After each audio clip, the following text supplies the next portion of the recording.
good afternoon, and welcome to our weekly media briefing and public health update with Montgomery County Executive Mark Elridge. I'm Lorna Virgili, Hispanic Public Information Officer, and joining us today from the Department of Health and Human Services is Dr. James Bridgers, Director, as well as Mr. Sean O'Donnell, Assistant Chief of Public Health Services. Dr. Earl Strider, who is the Assistant Chief Administrative Officer, is also joining us. And our special guest today is Chris Conkling, Director for the Montgomery County Department of Transportation. Thank you, everyone, for joining us. Mr. County Executive, the floor is yours. Yes, I'm sorry I'm late. I could get neither of my computers to work, which was rather startling. So I'm doing this on a combination of an iPad and an iPhone. See how this goes. Thank you all for being here today. Look, I don't know if anybody around here has ever appreciated 30-degree weather more than we have. Last week, it brought Arctic air and temperatures far below what we are used to.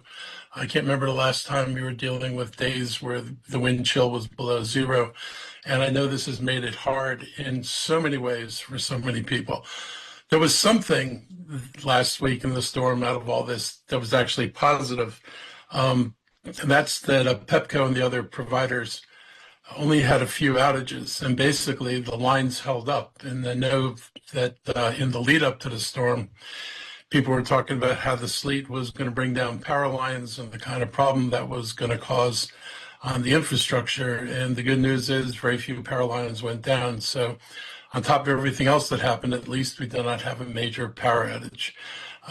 This is certainly not something we can take for granted. And over many years, many of our neighboring jurisdictions and us worked with Pepco to do more and get them to be more proactive about tree pruning, but also to strengthen their lines. And, you know, I've seen it, and I think other people have noticed that on many of the lines in the county, Pepco's wrapped heavy metal wire around the line, and that has made it the lines much more resilient in the event of events like this, even in the event of branches falling on the lines. So that was one good piece of news that came out of the storm.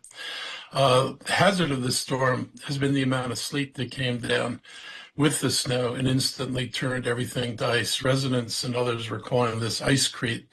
And our county weather expert, Matt Mazurko, testified yesterday to the council that this storm had been entirely snow. We would have likely had about 20 inches of snow. I guess it's hard to say if we were lucky.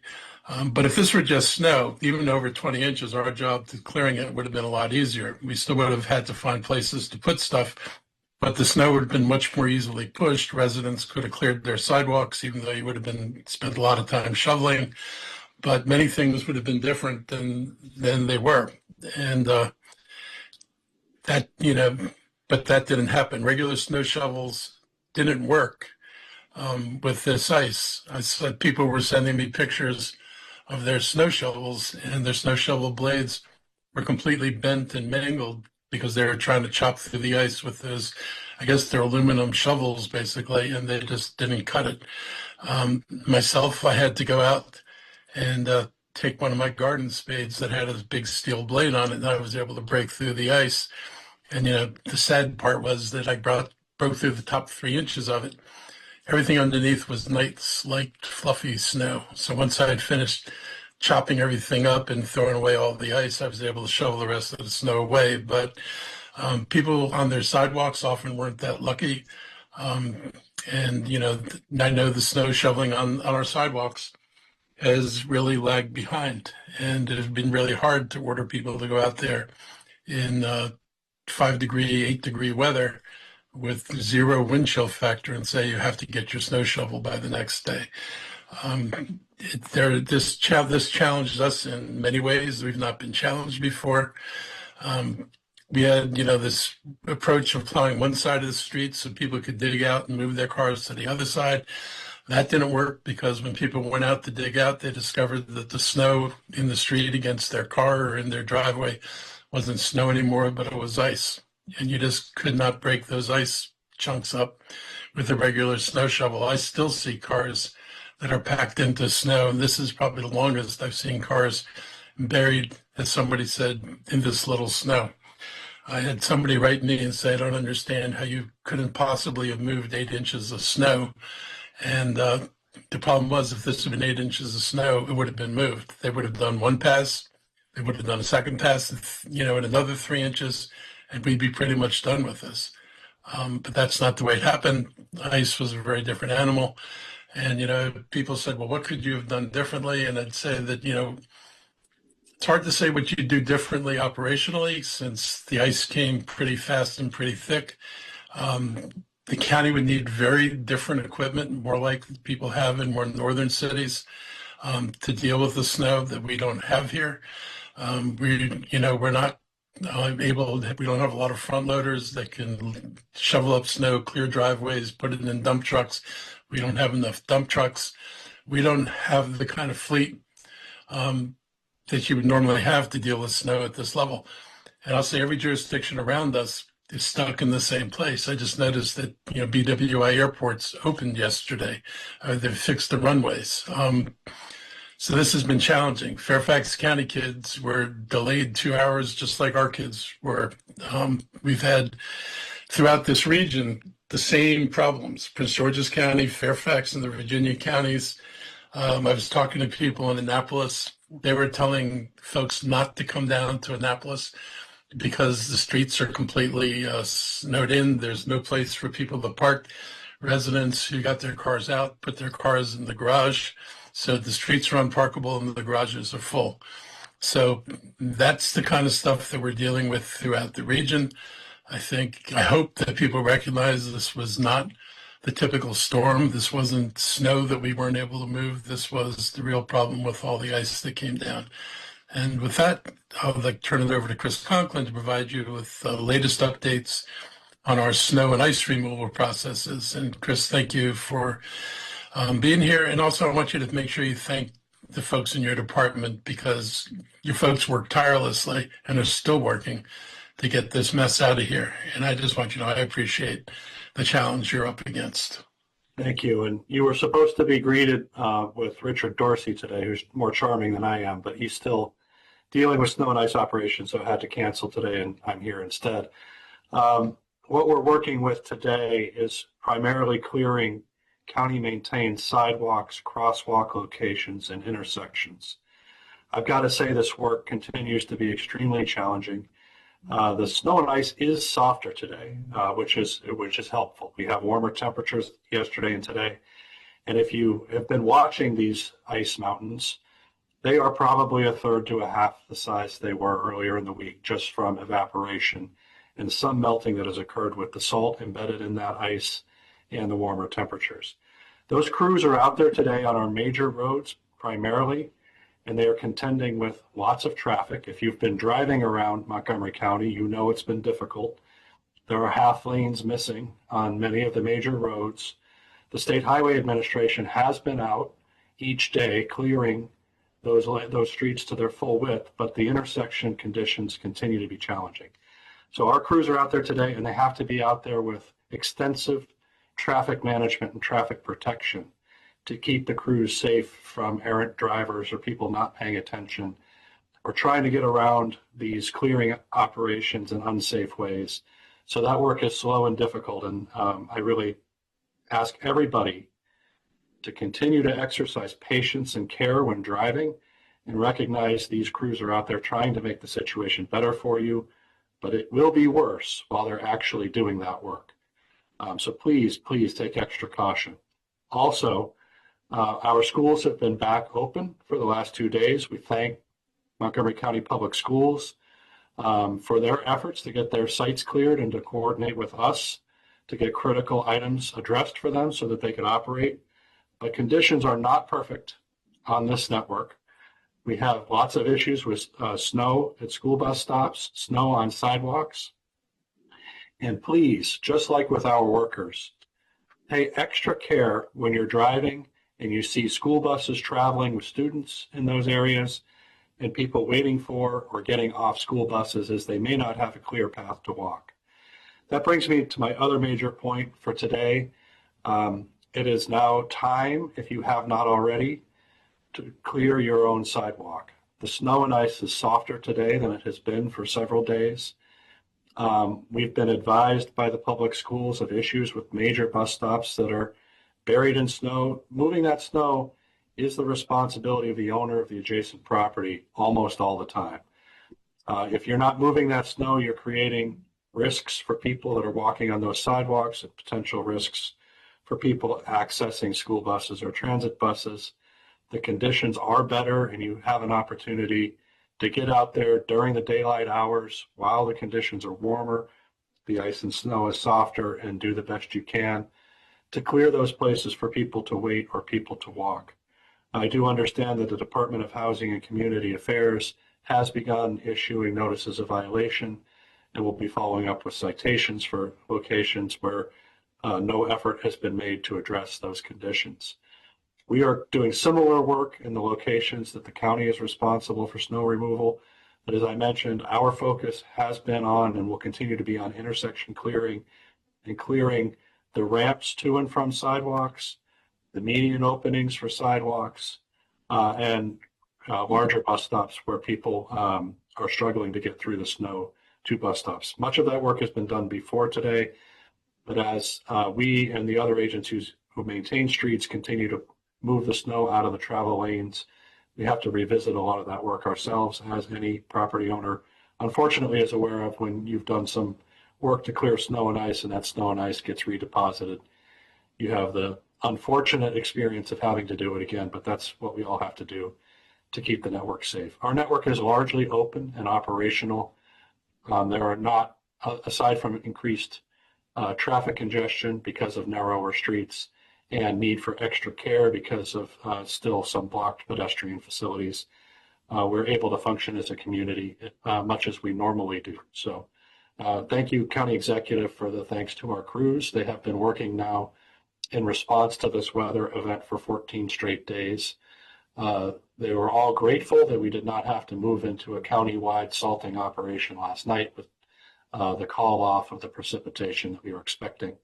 We are looking at potentially some more snow and ice of not a significant amount, but things that will require additional mobilization, possibly heading into the weekend, so they'll be ready for that. And if they're not responding to new snow and ice, they'll be continuing to work to clear up the network as best they can. So thank you. Thank you, Director Conkling. So, Chris, I have a question before we turn to other questions. Absolutely. And so, I've been talking to people about, well, you should have different equipment. I mean, I've tried to think about this from the perspective of what would have to have been done differently. And am I wrong to think that we would have needed conceivably hundreds of loaders and hundreds of dump trucks in order to have moved the snow? Because the only way for the snow not to wind up on a corner, for example, or not to wind up clogging most of the intersection in order to leave a lane or two free, that snow would have had to have been put on trucks and hauled away. And that requires a different loader than a snowplow. And it requires serious dump trucks. And you can't just have a few because you got to account for the time that it would take to fill a truck and then that truck to go to a place where it could safely dump snow. You couldn't dump on somebody's parking lot because that would keep them from opening, and you couldn't dump on school sites. So am I right to think this would be rather enormous undertaking in terms of money to buy the equipment? If we were to... You are right. So, with our response plan, part of our response plan is to account for the suitability of equipment. In the early phases of this snowstorm, we had every conceivable piece of truck-oriented equipment out there plowing, and all of that equipment was effective up until some point Sunday evening, where it started to freeze over, and the lighter weight plow trucks weren't really able to move that frozen over precipitation that well, so the medium and heavy duty, very large trucks that you see out there were required. As that precipitation continued to solidify Sunday into Monday, we actually started to deploy the loader equipment on Sunday night as well around hospitals and other public safety facilities.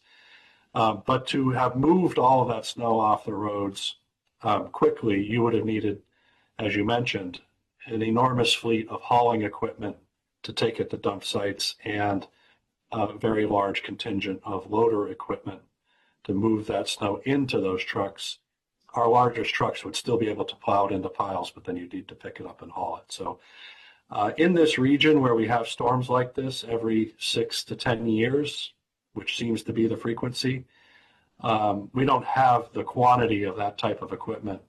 But the pace would still be slow. I don't want to give the impression that even if we had an entirely different, more robust fleet, we would have been instantly through this. It still would have taken quite some time because the loading operation is much more time intensive than pushing to the side. I was looking at some of the amounts of snow in some of these streets, and it was easy to picture that one block could have filled the dump truck. Yes, we had those operations going on all through the weekend and into this week where we were clearing streets near schools in particular to try to make sure there's enough space. And, you know, you do fill up a truck pretty much in each block. So we did some calculations about the weight of snow and ice that fell on not just county streets, but all of the rights of way in Montgomery County. It's about 3 million tons of ice on our streets. So 3 million tons, it's hard to think about what that means. So in the research we were doing, an aircraft carrier is about 100,000 tons. So if you think about the size and weight of an aircraft carrier, it's 30 of those. It was 125,000 fully loaded semi-trailers of snow and ice. It was like something like 25,000 coal carrying rail cars of snow and ice. So it's an enormous quantity and weight of material. Normally when we talk about snow and ice, we talk about the volume. You know, it's this huge volume like you were describing if it had all been snow. In this case, the weight and the compactness and solidification of the material were the major challenges we had to deal with. And if anybody remembers high school chemistry, there's the conservation of matter idea. You can't create it or destroy it, but you can move it and change its phase. So normally in these events, we have the opportunity to melt this stuff. And we melt it, it flows off our streets, it flows into the storm drains, it flows through sand filters, it gets some level of treatment and makes its way into the rivers. That's not the case here. It fell and froze, there was no melting. So the only thing we could do was move it. We had no cooperation in trying to get it to melt and go away. It did evaporate some over the last few days, and the last 2 days it has started to melt. But normally that happens at the beginning of these storms, not the end. Yeah, that was my sense of this. And this would have been many millions of dollars to, first of all, just buy the equipment for a once every 5 or 6 year event. Not to mention, how would you mobilize another 1,000 drivers? More than many millions. Many millions. Tens of millions? Equipment is probably half to $750,000. And then you've got to look at how if you're going to get any other use out of that equipment. If you're not, how do you keep it operational when it's not in use? So it's a big challenge to manage. And there's been other comparisons to places like Syracuse and Michigan. Yeah. And I grew up in Boston, and in Boston, snow clearing is different. But it happens all the time. Several times a year that you get use out of that equipment. That's just not the case here. So people make other investments based on what they need to make. And I just also have to say, in those environments, after the large snow events, the roads look largely like they do here today. There's still piles of snow and ice. There's still challenges with passage, but the functioning of the communities is different, and there's a better able of the community to cope with the disruption than we have when it's more infrequent. Yeah. I was in Minneapolis in the winter when it happened to be much snow on the ground, and the sidewalks were actually 3 feet of snow packed above the ground. So you were walking elevated, and then they chopped into the snow and the ice to let people walk down to bus stops. So even there, they weren't able to get the sidewalks clean. They just packed the snow and you walked on it. Yep. But then they could count on it staying there all winter long, which is not what happens here. And there's a lot of jurisdictions that rely on creating traction with sand rather than melting with salt. Yeah. Because they know it's just never going to get above that freezing point for a very extended period of time. But that's, again, different climate generally and different practices in how they manage the snow and ice.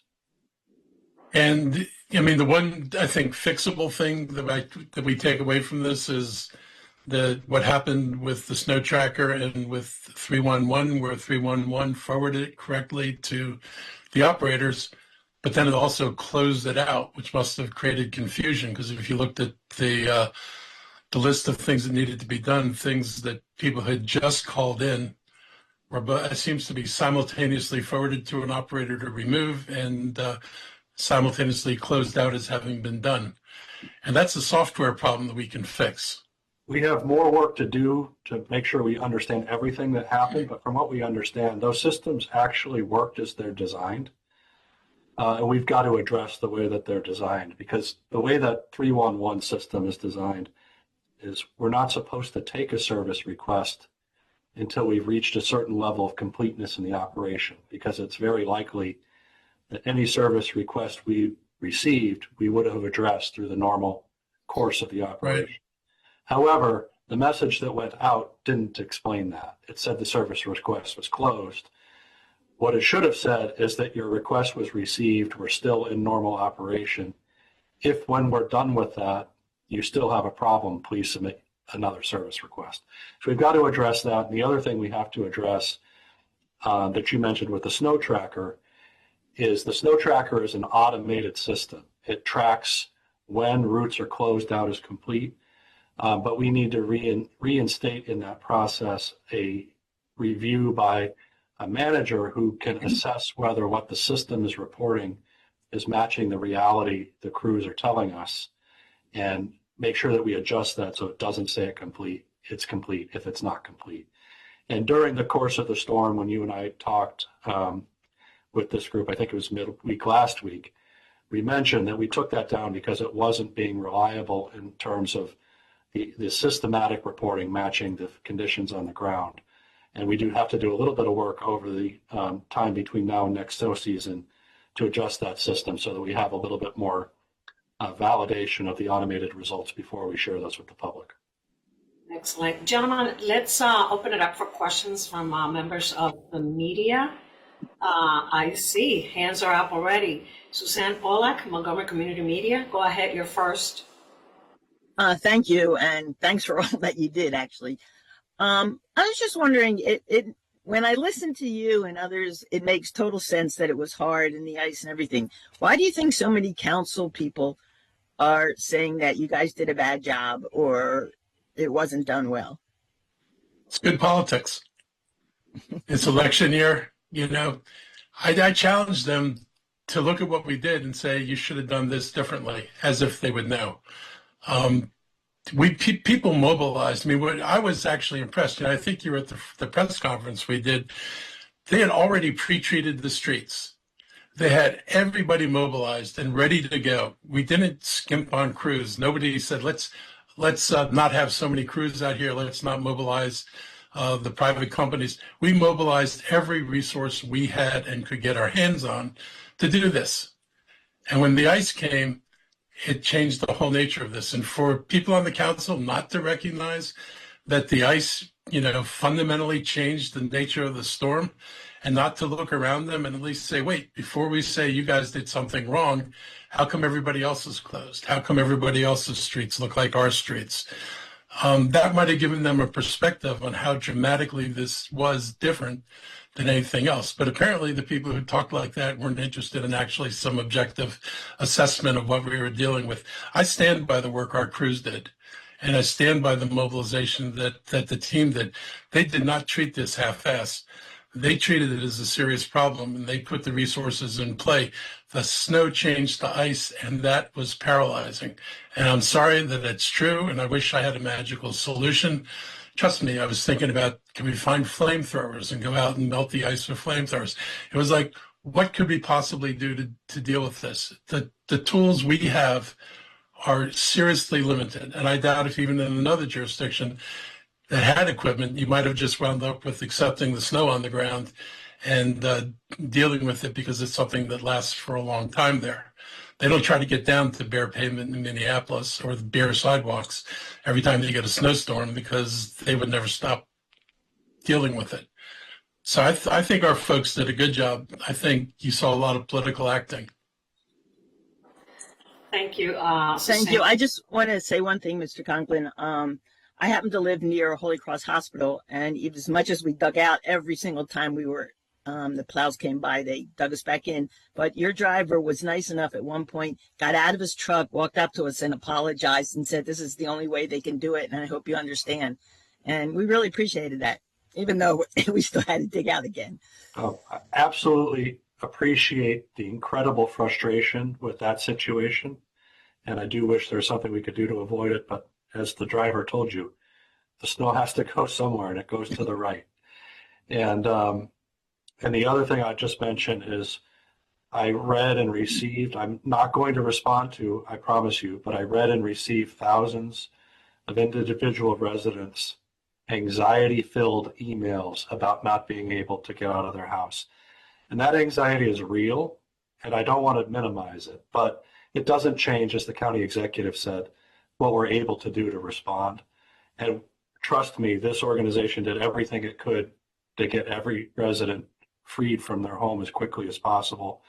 And those residents that had pressing immediate needs, we were able to refer those to our colleagues in HHS and to the 911 emergency response service so that they could get out if they had pressing medical or emergency needs. Thank you, Suzanne. Jeannie Bixby, the banner. Good afternoon, Jeannie. Good afternoon, Lorna. Thank you. Thank you all. Mr. Conklin, I just wanted to ask, MCPS, put out this letter basically defending themselves against some of the things that were said in the council meeting yesterday. In your purview, can you talk about a little bit of what the cooperation between MCDOT and the school system looked like within the past week? Yeah, we've been, as the letter from MCPS says, and we said in the work session with the county council yesterday, we had regular coordination with MCPS on their needs. It's challenging to open the schools. I totally appreciate that. I think the bigger challenge is when we try to push the responsibility, or not necessarily the responsibility, but it is a responsibility for the outcome from agency to agency, and we're definitely trying to avoid that. I don't think schools wants to do that either. Our communication has been strong.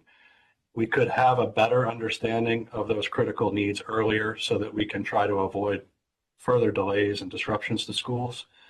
And we could have a better understanding of how many different entities are involved in getting that public road network open. We're about 2/3 of the county road network, but the other third are municipalities, state highway administration, and private owners. And we don't have a lot of control over those elements, and the school system can work with all of us to try to make sure that all those critical needs are addressed. And in these sorts of events, we are never going to have conditions that allow operations like they are on an ordinary pleasant day in May. And everybody has to realize that there's got to be some flexibility and some adjustment to their operation to be able to continue as best you can through a challenging circumstance. And I think that's clear to everybody at this point. Yeah, got it. That's very helpful. I just did want to follow up on something you said earlier, and I just wanted to clarify, make sure I'm understanding. Earlier, you were saying that some of the bus stops, and I'm referencing school stops, not necessarily ride-on, but that some of the complications may have been because people aren't clearing their personal sidewalks. Could you elaborate on that? Yeah, the vast majority of sidewalk in this county is supposed to be cleared by the person who owns the property next to it. There's about 115 miles of sidewalk out of several thousand that the county maintains. And those bus stops are located generally on the sidewalk. So if the sidewalk's not clear, the school bus stop isn't clear. And that's part of the reason that there's the enforcement provisions in that code for the owner to go clear that sidewalk, is it's not just for somebody to walk their dog down the street, but it's also because that's where school buses are. So there are challenges with sidewalks that aren't clear, and that's where major school buses are. School bus stops are. MCPS has shared some of those locations with us, and we're referring them to DHCA for priority in any enforcement actions DHCA is taking. Thank you. Thank you, I just want to add, Jenny, I think it's for your benefit, and I think everyone's benefit. Some of these response decisions are trade-offs. And for example, we extended the period during which we allowed people to shovel their sidewalks because this particular precipitation was heavily ice and the temperatures were so cold, we were giving a bit of grace on the regulation to clear sidewalks because we were hearing concerns from people saying that they were having a very difficult time in achieving a clear sidewalk.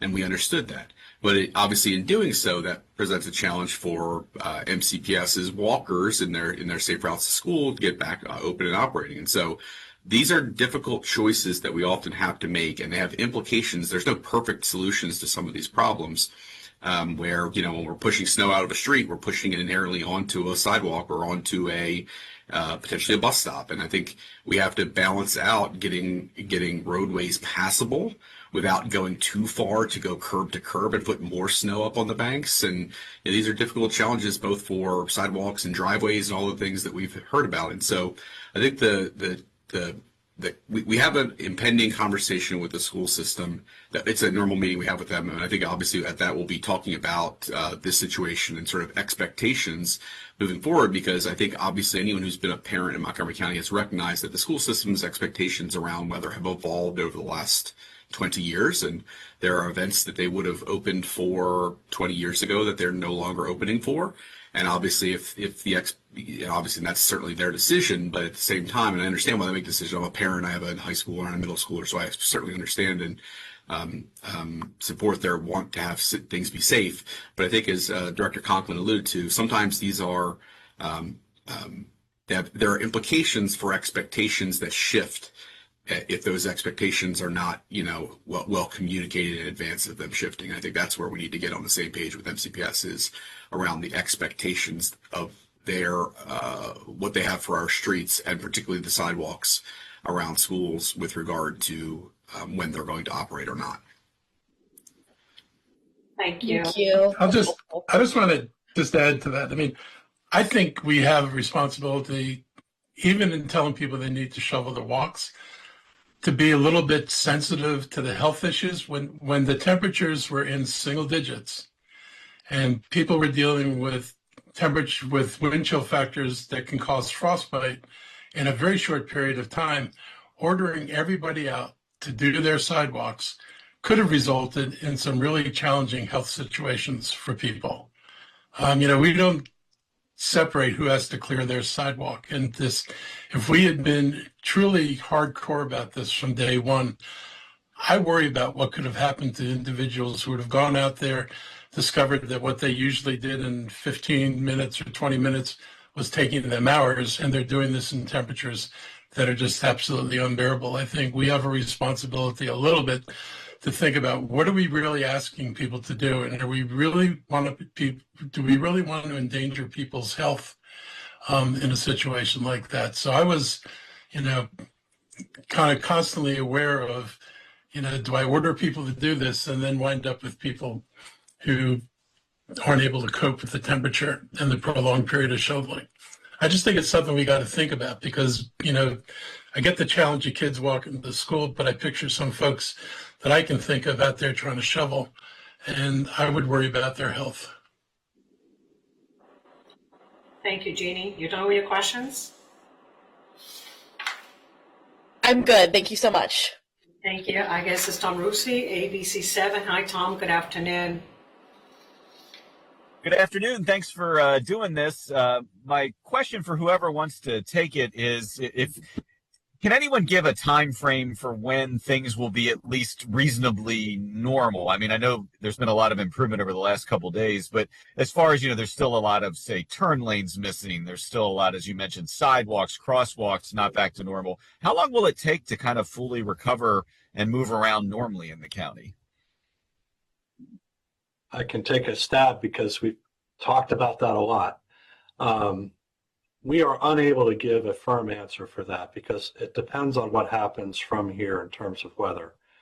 If we had had an inch of snow last night, we would have had a big setback. That didn't happen. So we're continuing to make progress, but we are looking still at very cold weather through the weekend. So we're going to see improvement through this week. And then when the temperature drops again, that improvement will slow. A lot of the issues that people are talking about are the larger state highway issues. They are moving through that network, and it's hard for them too, just like it is for us. When we To go back to the schools discussion, we got a list of state highway related issues that were affecting schools. They brought in crews from other districts to help us get those issues addressed. But those crews went back to where they were working because the same issues that are here are there. So, Tom, I wish I could tell you that another 3 days, everything would be open and just like it was, but that's probably not going to be the case. And it's probably, we'll just continue to work at it and hope that the weather cooperates so that the progress is linear and we don't backslide. Next week we get into the 40s. That should clear some of this out. Tom, you have additional questions, Tom? Yeah, just wanted to ask too. I know, Chris, you said that on certain areas, concentrating on, say, crosswalks and sidewalks that you, the county, maintain. Is there any particular areas you're concentrating on the most, like, say, near public transportation, like bus stops, like you mentioned, or major intersections? What are you concentrating on the most? Yeah, those crosswalks and ramps are at major intersections. Most of the time, they are actually either major county arterial to state highway intersections or state highway to state highway intersections. On those major corridors, the county clears those ramps and crosswalks, even though the state is clearing the snow off the road. Our crew today is down near the University Boulevard, Piney Branch, and New Hampshire Avenue area, working on clearing in those areas. We are trying to focus these activities where transit ridership is the highest, the housing density is the highest, and the school walking zones are most prevalent. Of course, we talk about school walking zones, that's most of the county, but there are certain areas of the county where there are a higher proportion of kids walking to schools than others. Thank you. Thank you, everyone. Members of the media, do you have any additional questions for the county executive and county officials regarding snow operations? Please raise your hands. No more questions on this topic? Thank you, Chris. Mr. County Thank you, Chris. Yep. Thank you, Crystal. I really appreciate your update, and we'll have more discussions about this, no doubt. Yeah, thank you. So last night, we had a forum about data centers, and I'm sure there'll be questions about this. Drew more than 100 people. They showed up in person, others were online, and they were there with a purpose. We want to ensure that lessons learned from previous studies and openings elsewhere are applied here in the state of Maryland and in Montgomery County.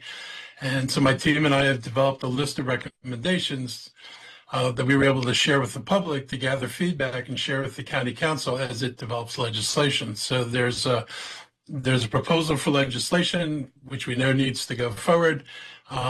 We want to make sure that we are gathering information from the public and public input on how they feel about the data centers.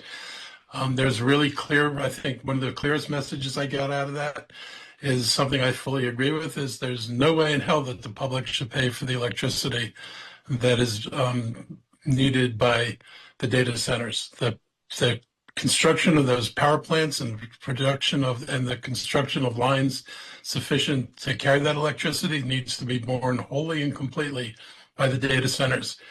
They are driving up the cost of electricity. We all know this. Nobody denies that that's what's happening, and the more data centers we have with that increases in supply, the more this is going to be a problem, and we can't be forced into a situation where people say, well, if you want supply, you're going to have to deal with dirty coal power plants. That's just not the way this thing should play out, and it's not the way I hope we're going to allow it to play out in Montgomery County. I hope there's a serious effort in the legislation to ensure that we do this right.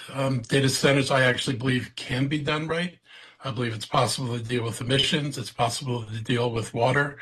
I know water is going to be one of the big issues, particularly on the facility where they plan on drawing water out of the Potomac River. It is an absolute requirement that water go back to the river, no worse condition than it was when it came out of the river, and it goes back at the same temperature that it came out of the river.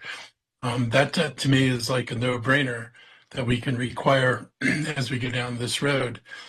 So I expect the county to lay down some ground rules by the end of spring to prepare for the next step. Even if it's not 100% comprehensive, I do think that if the council does not feel they can get all this done in a reasonably short period of time, that we need to put a moratorium, even if it, I think, as little as 6 months, possibly a little bit less, is feasible, but that requires putting together legislation that's comprehensive and effective.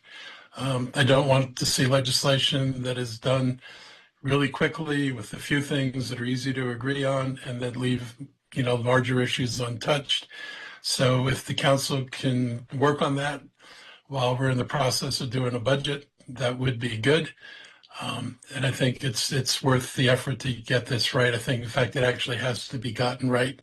None of us are going to want to be responsible for people's further skyrocketing electrical prices. And unless we deal with the power issue, that's what we're going to be responsible for. So I feel pretty strongly about the ability to do this and do it right. I'm willing to do a moratorium of up to 6 months if that needs to be done in order to buy time for the council. What I would hate to see happen is a proposal come in and get to the stage of approval where the argument will be you can't add new requirements to us after we've already addressed the existing requirements, because there are no existing requirements. No setback requirements, no water requirements, no energy requirements, none of that. So if somebody comes in and tries to lock in an approval before we put anything in place, I think that would be a mistake for us to let that happen. So the council is going to have to evaluate whether they want the time to do this right, or are they willing to risk something coming in and trying to gobble up an approval before we get legislation passed. I do think it's important that, other jurisdictions, have put in place setbacks, for example, as few as 100 feet, which I think is inadequate, to 300 or 400 feet, which makes more sense. I think one of the drafts would confine data centers to industrial zones. That would be a big step. So I think there are possibilities. And here's some of the things that, we all need to think about aside from the big one I talked about. Like I said, needs to be intended for industrial use. We have to restrict the use of diesel generators. They are dirty. And if they're there only for emergency, we've got to be sure that it's only a short-term emergency. I think there's a real preference for battery storage. And battery storage can be created. Most of these places, for example, the one in Dickerson is on a major power line. Batteries can be charged off the grid and stored, and the energy stored for when they need it. I think approving diesel generators should be on the list of last things that we allow. We have to develop, stormwater management requirements. These are large impervious surfaces. There's going to be a lot of water that's never going to see the ground until it runs off these buildings. And we've got to figure out how we're going to deal with this. We've got to have buffer areas for noise, which means we're going to have to revisit the noise ordinance to ensure the data centers comply with what's acceptable. And like I said, the mandate that the water goes back to the watersheds in the same temperature it came out. Some people, said, why are we even bothering to go down this road? Particularly because of the frustration that these data centers are brought to other communities. I'll just say that it is true that the data centers can be real aggravations to people. They've gone up in Virginia without the kind of protections for communities that I think that we would expect to put in place here. I know that, Virginia's rethinking how they do things. Because there's not been a lot of public joy over the nature of data centers there. On the other hand, the data centers can provide substantial amounts of revenues, and there are a lot of residents last night who said did not want us to subsidize data centers. There is no reason for us to subsidize data centers if the whole purpose of bringing them in here is that they're major revenue generators, and we're doing all this other stuff to ensure that there's a way to locate them safely. If they're not going to generate revenues, then there's no reason to have the data centers here, because they're just going to eat up our capacity and create problems for everybody and drive up everyone's electric bills. So there are ways to do this. I still believe there are ways to do this, but I think residents raised a lot of legitimate concerns. And I've seen answers to a lot of their concerns. Last night wasn't the time to talk about that, but I do think there are ways to manage many of the problems that have come with other data centers. So looking forward to what the council wants to do, but my inclination is to try to buy time with a moratorium so the work can be done without having to be under a rush of trying to beat the first data center into the approval process.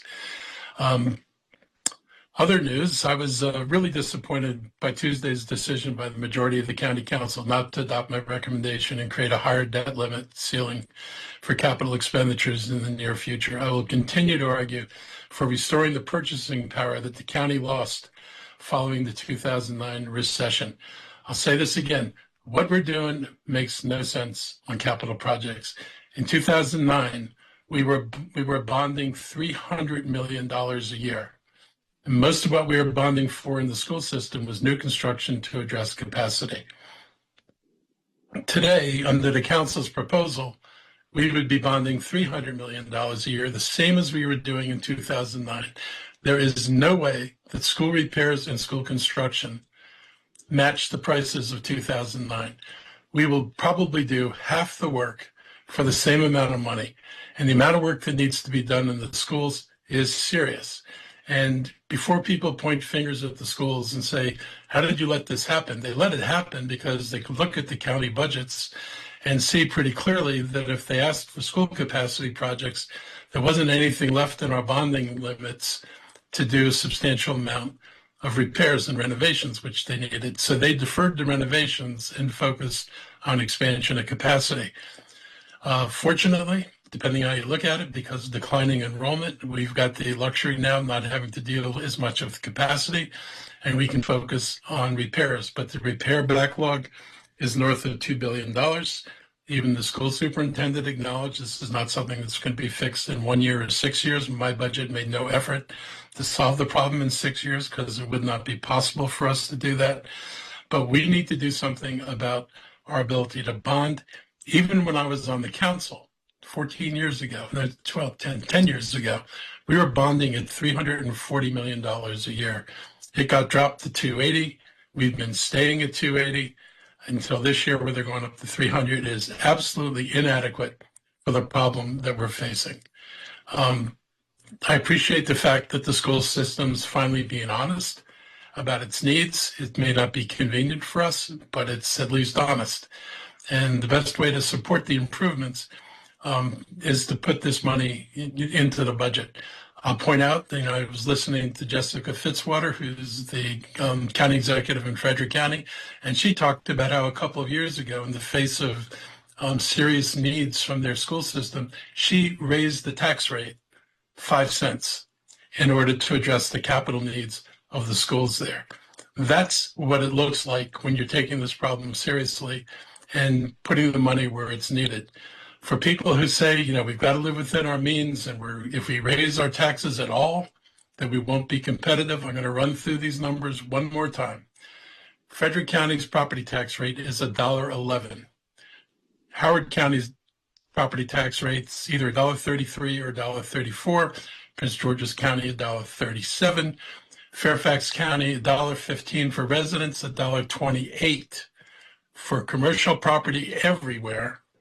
And then an additional tax going up to $1.50 almost in Tyson's and Reston if you're in the special taxing districts. So the jurisdictions around us all have higher tax rates on residents except for one district, and that would be the District of Columbia. And DC has a lower tax rate. Just DC residents only pay 85 cents on the tax rate. And that sounds like it's, definitely lower than we are. But the reason DC can pay 85 cents on the tax rate is that their tax rate on commercial property, if commercial property is worth $10 million, which is almost everything in DC, the tax rate is $1.89. If property is worth between $5 and $10 million, property taxes are $1.77. And if your property is worth $2 to $5 million, their tax rate is $1.66. So all we've got to do is look around us and see where other jurisdictions are taxed, and stop telling people that we're a high tax jurisdiction because we're not. Stop telling people that we won't be competitive if we raise our tax rate, because everybody else's rates are higher than ours, except for DC. And if the council ever wanted to go in the direction of DC, that would be very interesting. But there's a way to deal with this, and we've got a responsibility to deal with this. I shudder to think what's going to happen with these schools. You're talking about air conditioning systems not working. You're talking about schools that have, major chronic disinvestment or underinvestment. And it's just not the right thing to do. I recommended issuing $340 million in bonds in 27. It's an increase, amounts to about, then we would add that $10 million to that for each year after next year, going up to $390 million by FY32. That actually keeps us in line with our debt service targets. It would take us over 6 years to 10.3 instead of 10.1. We've been a lot higher than 10.3 in our history. We've brought our bonding rate below that now. We could bring it back up about to the same number, and we'd still meet our targets, and we'd be able to build the things we need in this county. This is the first time in 15 years the county's debt service to the general fund ratio has fallen under the self-imposed 10% policy guideline. Again, first time in 10 years. So we've done a lot of work to get ourselves where we belong. We can stay where we belong, but we've got to get serious about building the things in this county that residents expect. So I hope the council will think about this a little bit more. We'll look around at the jurisdictions around us, realize that we are not the high tax jurisdiction in the region, realize that we can do this without compromising our AAA credit rating, and our regional competitiveness, which relies on our stellar school system, is going to be more at risk by letting the schools deteriorate than it's going to be by having to deal with the small tax increase, if that's what it comes down to. We have a crown jewel of a school system, but it's aging, and it's time to consider how much we stand by the school system or how much we're willing to risk losing by not making the proper commitment to the education in this county. I want to thank our county employees and community partners who are going to be out tonight and early tomorrow morning conducting our annual homeless point-in-time count. This is a legal requirement to qualify for federal funding. And on that note, I want to thank Congress for extending the continuum of care funding for another year. The money is essential to our permanent supportive housing program, which they tried to kill. I'm really happy about that because that would have put 500 families on the street pretty quickly. And it helps keep hundreds of people housed with important support services. The point-in-time count is also an opportunity to better understand how homelessness in the county affects residents across Montgomery County. And after a week's delay due to bitterly cold temperatures, volunteers are going to fan out across the county to count both the people they find living outside and conduct a brief survey. The face-to-face interaction gives us an opportunity to share essentials with them and connect those experiencing homelessness with resources that could help them regain stability in their lives. We make overflow shelter space available for individuals and families. We served 500 people with space indoors and out of the elements, and that's on top of our more than 400 beds that we normally have open. Our community partners like the Coalition for the Homeless and Interfaith Works, Rainbow Place, and the Salvation Army were essential in helping to keep everyone fed. And thanks to the American Red Cross for providing cots, and our shelter partners like Interfaith Works for showing immense patience during very, very trying times. If we're truly going to treat everyone in our county equally, then we have to show some compassion and be here for everyone.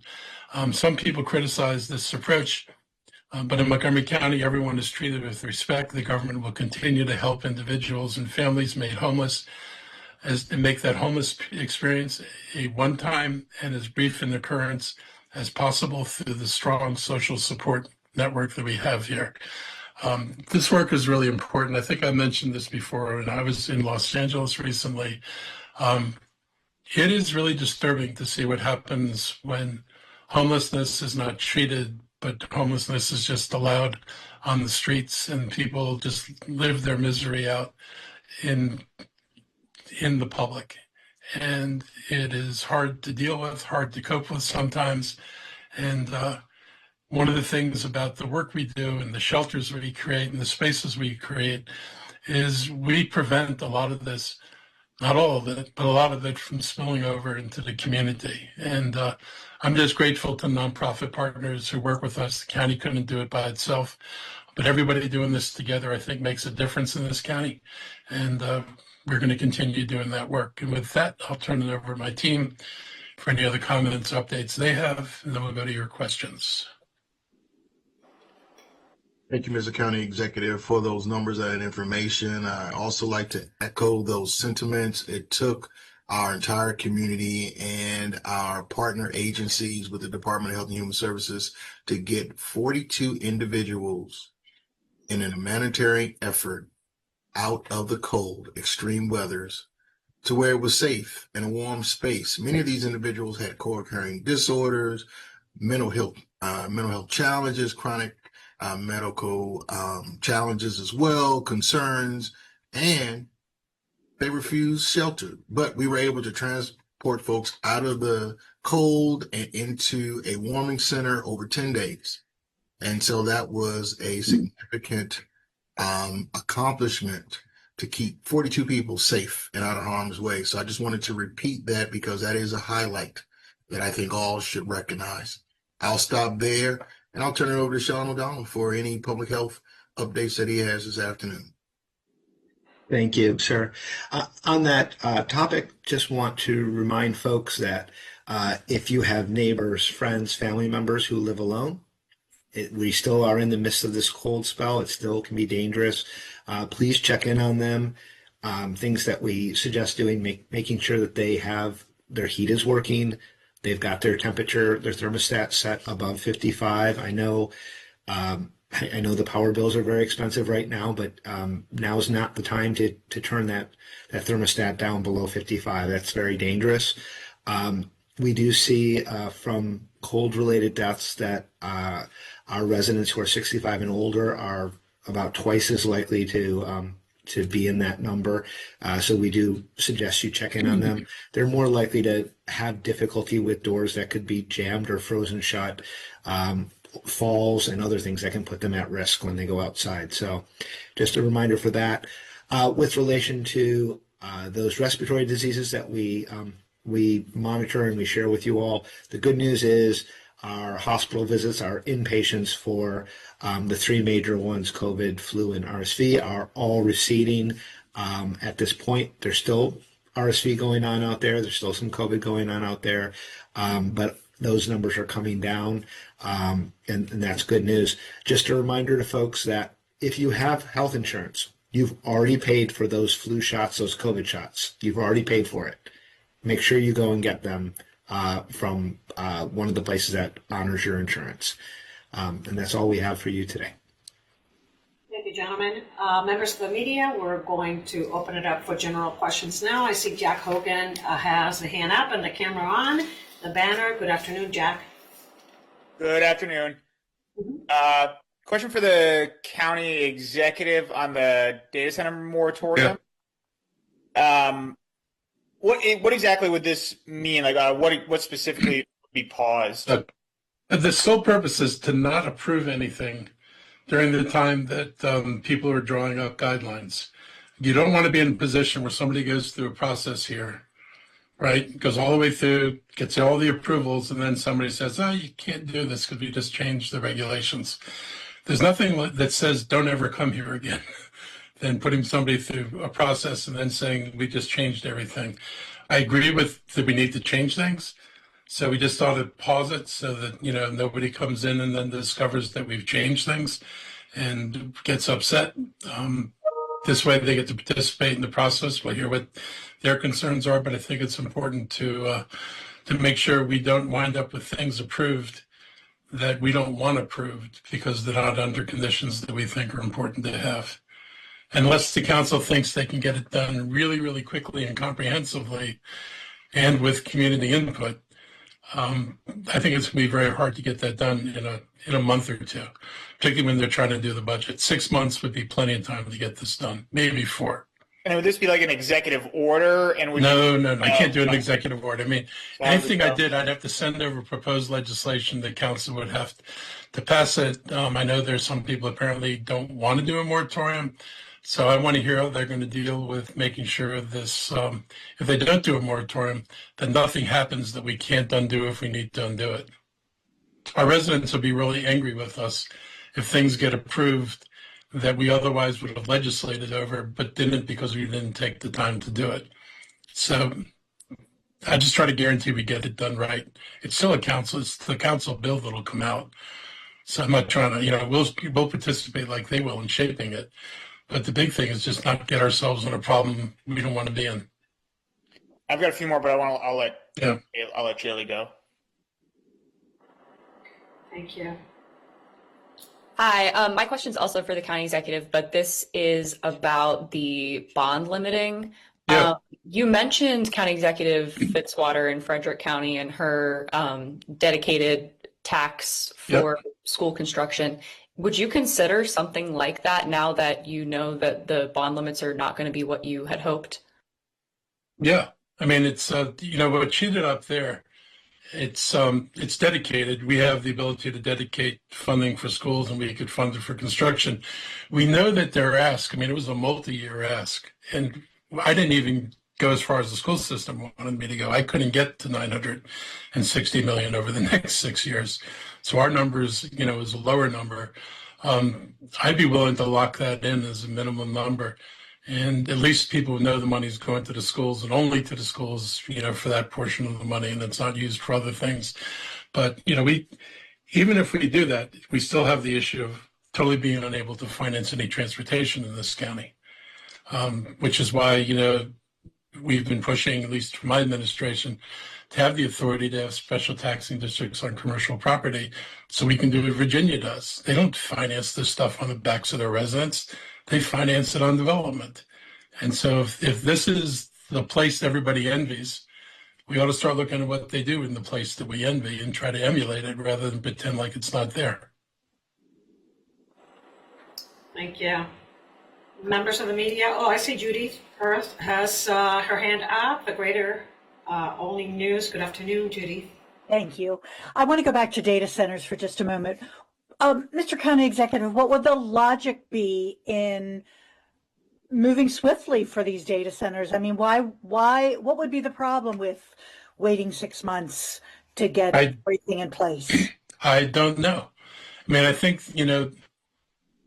the potential, owner of the data center and, owner of the property, they know this is being discussed. And I think they certainly should have gotten the sense from people that for the most part, people believe there's a way to do this. Even I believe there's a way to do it and do it in a way that's responsible. So I don't know why they wouldn't wait for that. And I don't know why they would want to start down a process, spend that much money on design or things that at the end of the day, if we wind up passing regulations that are enforceable, they would then have to change the work they did. So I think, it's fair to everybody to know what's the end game going to be. So whatever you design fits the end game. Nothing I've heard people recommend, none of the things that, people have proposed doing are things that aren't being done at other data centers all around the country. So we're talking about just grabbing the best practices from places that are tackling the same issues we're tackling, doing it in a responsible way, and everybody, I think, winds up whole out of the deal. Thank you. Excellent. Thank you. Jack, I see your hands up again. Yeah. On the moratorium specifically, is your understanding, County Executive, that this would impact the Dickerson project? It would, yes. Dickerson's not at the point that it's gone through permitting. It may have an approval from zoning, but that's not the same thing as having a shovel in the ground and having your thing permitted. And that's the important thing. Park and planning isn't going to legislate on, do you have diesel generators or gas generators? Those are issues that you put into your building code. And so the developer knows that these are the things you have to do when you build. Sort of like our fire code, all the regulations that you have to meet when you're building this would just be regulations specific to building a data center. And they really belong in the code. And if the view is that it's done when it got through park and planning, then we would have no power at all, which would be a very bad thing. Yeah, park and plan would have to stop any approval process that Atmosphere and Terra and the applicants might be going through at this. I think they've already got their approval from Park and Planning. Their next step would be to submit a plan to permitting saying this is what we're going to build. So if they submit a plan without bringing their own power, if they submit a plan without a way to return the water to the river at a certain temperature, without our having those requirements, it gets hard to enforce. Got it. And under your moratorium, any decision on the permit, regardless of what their application includes, wouldn't happen for 6 months. Right, but they could certainly. You could look at the process as it evolved and figure out pretty quickly what's going to be in the legislation, and make sure you start building that into your plans. I mean, in a perfect world where somebody's paying attention and not trying to obstruct or wish for a different outcome, if they pay enough attention, they should be able to figure out what's going to be in the bill and start their design accordingly. Hopefully not fight the bill. I'm taking up a lot of time. I have one more, but I'll let Yes. I don't want to hog up. Thank you, Jack. I see Suzanne Pollack has her hand. Mine is on a different subject, so if you wanted to continue. Okay. Yeah. I guess real quickly, County Executive, what your timeline for introducing this proposal? I'm going to have a couple conversations with people on the council and see whether, because they'd have to pass it, and see whether they think they can do this without passing, any kind of moratorium. My question to them is, are you sure you can get a bill together that's comprehensive in a reasonable time frame? I don't want them rushing to do something so they don't irritate the potential developer and wind up not doing it thoroughly and getting the protections we need. So how likely would you say you are to introduce this? How would you characterize that? Well, it depends on what kind of reception I get over there. Got it. Okay. Thank you, Jack. Go ahead, Suzanne. I was just curious. I know we keep records, or the county keeps records on how many people with respiratory viruses and stuff are in the hospital. Have we any numbers on how many people went to the emergency room because of slipping on the ice, breaking bones, or getting heart attacks from shoveling, that kind of stuff? Do we know that kind of stuff? I honestly don't know that. I don't know if anybody in my health team would have that information. So I don't think we have that breakdown. It can be a pretty broad range of things that would be classified by that, and that might be difficult to pull those that specific statistics. All right, thanks.